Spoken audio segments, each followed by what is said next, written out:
Today I'm going to show you the replacement of the rear diff bush on a forward territory. Now this bush is pretty easy to do. You can do it at home if you do have the correct tools. It's lucky with the territory you can just take out the spare wheel and you have access to the full bush up here. So it's a very common bush that always breaks. You can see if I pull this centre out, which I've already cut,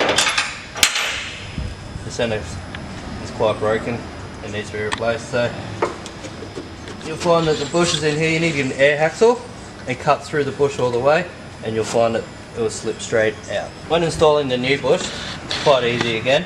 You'll have a double step on this.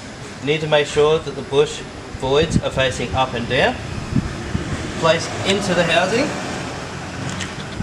grab your bolt, add some Loctite until the bush gets into position, and tighten up to manufacturer's specifications.